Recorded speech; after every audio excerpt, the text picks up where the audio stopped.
And that's so important to do when making all of your beats. And this is the most important thing to note from all of this.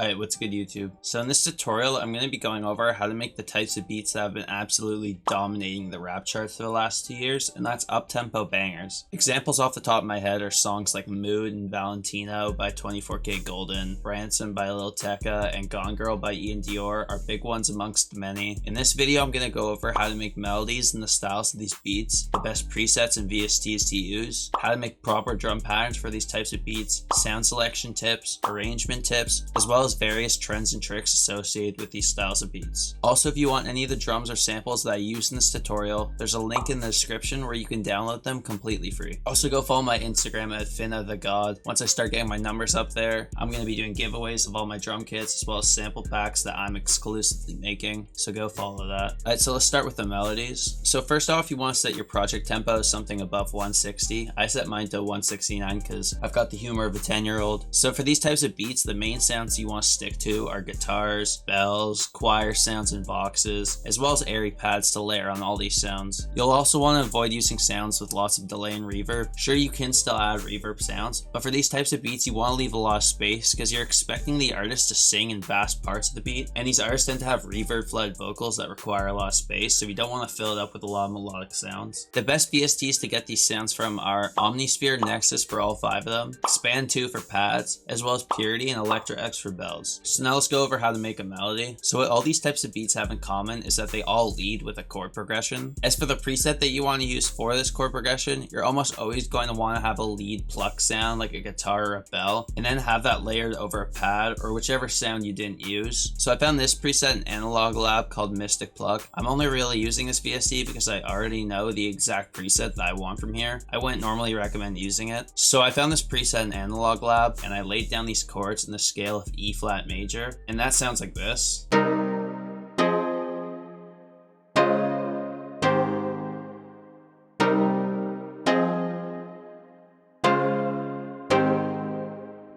Since a lot of these beats are super uplifting, usually because they're talking about girls and stuff like that, you want to avoid tension because that's going to give it an unsettling evil vibe. So as you can see here in the whole chord progression, there isn't any point where 2 chords have notes that are 1 semitone apart from each other. Then you want to go and find a dry preset to layer on top of the exact same chord progression, something that doesn't stand out too much. It only really pushes up the volume and size of the original preset to give it more energy when we need it. So I found this sine bell preset out of Electra X in the Bass Gutta Fantasy Sounds pack, and I did just that. I removed the delay and reverb that came on the original preset as well as the first synth entirely, and I just left on these sine bells that play in the background, and they sound like this.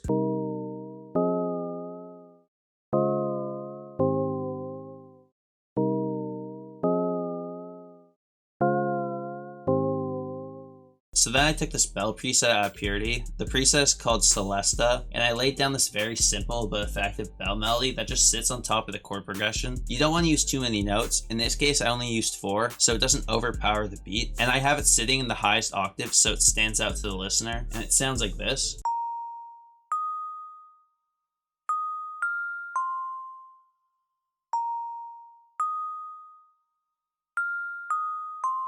So then I went into Nexus and I took this choir preset that I use a lot. It's just this London on the track pluck sound from his bank. And I laid down this rhythmic choir stab that plays for the pre-chorus and chorus of the beat. And it sounds like this.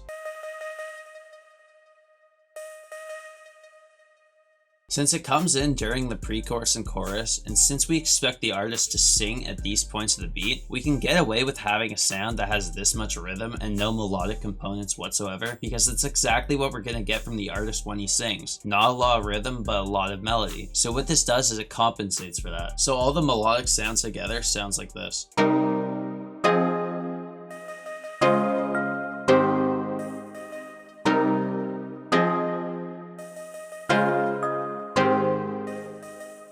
So that's it for melodic sounds, all very simple stuff, but effective because it leaves a lot of space for the artist and it sets the vibe of the beat. So now on to drum sounds. So like I said in the Wheezy tutorial, you want to ensure that your drum pattern matches the same vibe as the melody that you're making it for. So in this case, we're making a simple melody with pluck sounds, so we want our drum pattern to be simple, leave space for the artist, as well as consist of sharp sounds. That's why in beats like these, you usually don't have any perks or hi-hat rolls. Instead, you usually will just have snares, claps, 808s, 808s, kicks, and a simple 2-step hi-hat pattern. As for sound selection, since these beats are really up-tempo, you want to use tighter sounds, shorter 808s, and sharper as well as shorter claps and snares. Usually this is a general rule that most, but not all of these beats follow, is that the tightness of your drums should reflect the tempo of the beat, meaning short tempo you should have loose drums and high tempo you should have tight drums. So to start, I just laid down this simple 2-step hi-hat pattern with a clap playing in the middle, and that sounds like this.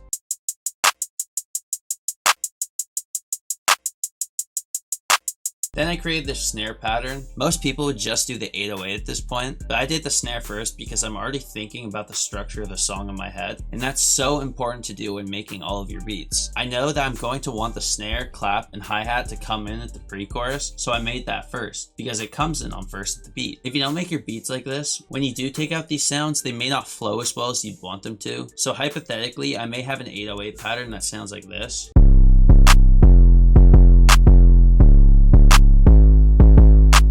And if I had made my 808 like that, my snare pattern would have sounded like this.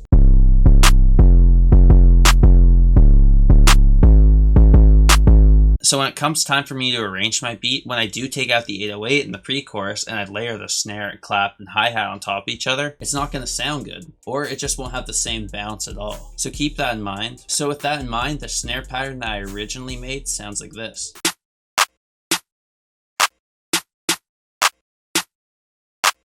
Okay, so I want to mention something real quick that I forgot to cover when recording. If you listen to the snare, you'll notice that it doesn't hit when the clap does, and doing this gives the beat more bounce. It's optional, but I do recommend that you try it out as it really works for these types of beats. So now with the snare pattern made, I created a more basic 808 pattern that sounds like this.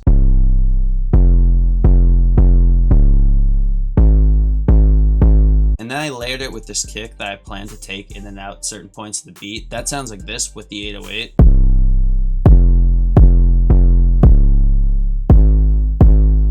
When layering kicks like this, you generally want to use less kicks than the 808s, because if you're bringing in the kick to give it more energy, you don't want to add too many that offset the beat in general and create a new rhythm and bounce that throws the entire beat off.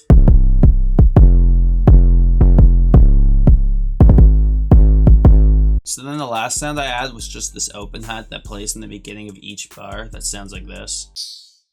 Doing stuff like this really just adds more repetition, and it gives the listener an indication of when the beat is changing, but it also helps make that first 808 hit so much harder, which was a question one of you asked me on Reddit. So with all the drum sounds together, it sounds like this.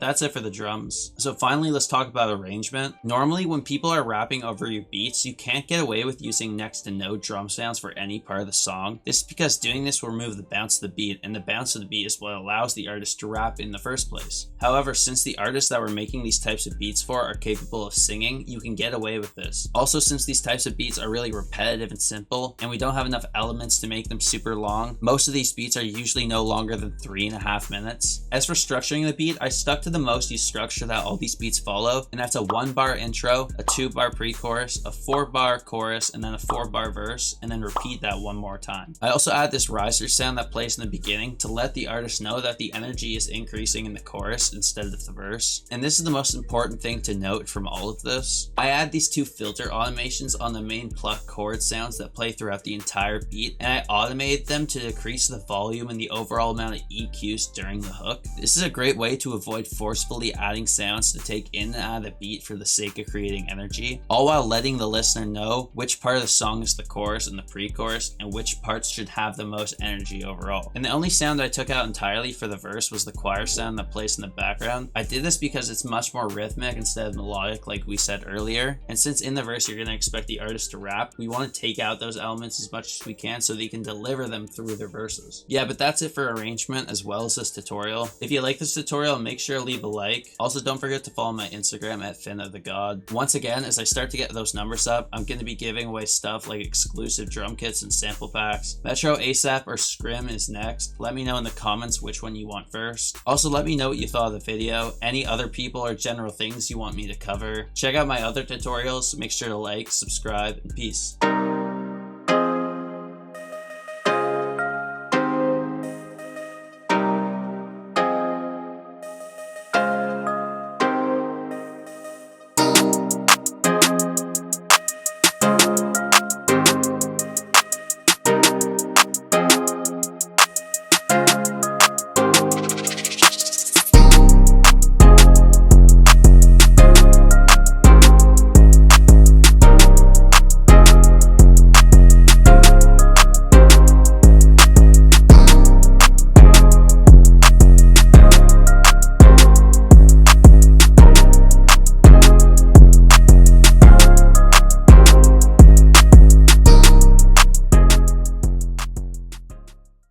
ダメだねダメよダメなのよあんたが好きで好きすぎてどれだけ強いお酒でも歪めない